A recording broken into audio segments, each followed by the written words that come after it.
translucent. That's the color. I've always wanted to like make a jokey foundation. You know how YouTubers come out with like their own makeup line or whatever. Yeah.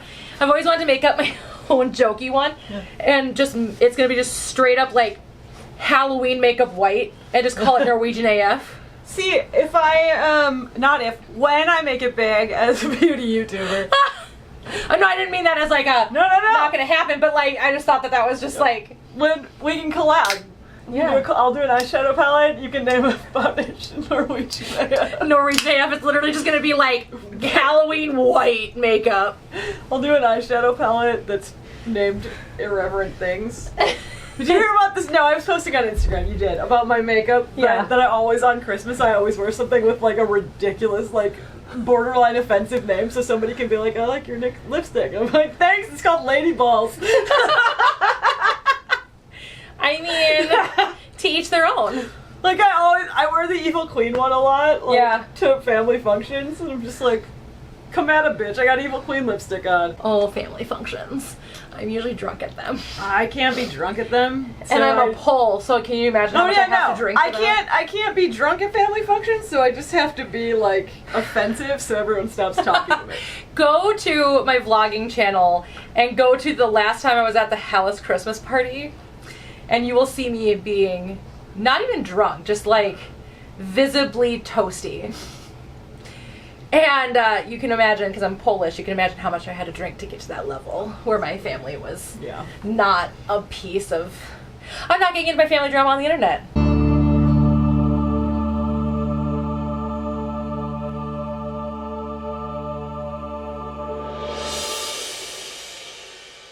Hello everyone, welcome back to my channel. I'm Brittany. If you haven't subscribed yet, you probably should, because I normally talk about geeky things. But today, I'm with my friend Sari. I threatened it. Yep. And now we're here. I watched the video where it was threatened. Yeah. And she's like, I'm for this, like 1,000%. Actually, I think you said 3,000. 3,000%. Something like almost, that. Probably. I don't know. I make up numbers all the time. So Sari is a nature conservationist. Like literally, that is what your master's degree is in. I have a degree in environmental conservation. And so if you're going to listen to anybody about what is nature conservation, what isn't nature conservation, this is one of the experts out there, not PETA. Not PETA. So I'm gonna make a whole video on why I hate PETA, maybe a whole video on why I hate the ASPCA, and possibly also a whole video on why I hate the National Humane Society. I think that's fine. Look, I have multiple degrees. I have a degree in wildlife ecology. Mm-hmm. I have a degree in environmental conservation. Mm-hmm. I realize that like PETA and animal welfare doesn't necessarily cross over into that, but I also studied animal science for a bit. I was going to go to vet school, so I do have a little bit of understanding of animal welfare and breeding and raising, right? Nova, don't knock that over, I'll be mad at you. Welcome to video making with me. Because that's literally what I cut out is Nova, no. Nova, get off the counter. It's literally cut out. That's good. I like it. So, here's the thing. Yes, PETA, does PETA claim to be a conservation organization? No, they don't. Correct. But they do claim certain things about nature conservation based on the lifestyle that is requested by PETA. Required, really, but like... Here's the thing. Alright. Come at me. I guess. Don't at me, actually. I won't answer you. I don't engage in discourse on the internet with people I don't like. Unless you feel like fighting with Unless I feel like fighting. Look, some days I feel like fighting with vegans. Usually I don't. No, we have nothing against people who live a vegan lifestyle. Well, we have a problem with people who live a vegan lifestyle and then shove that down your throat. The whole world doesn't need to know you're vegan. Also, do not tell me that I am wrong for not being vegan.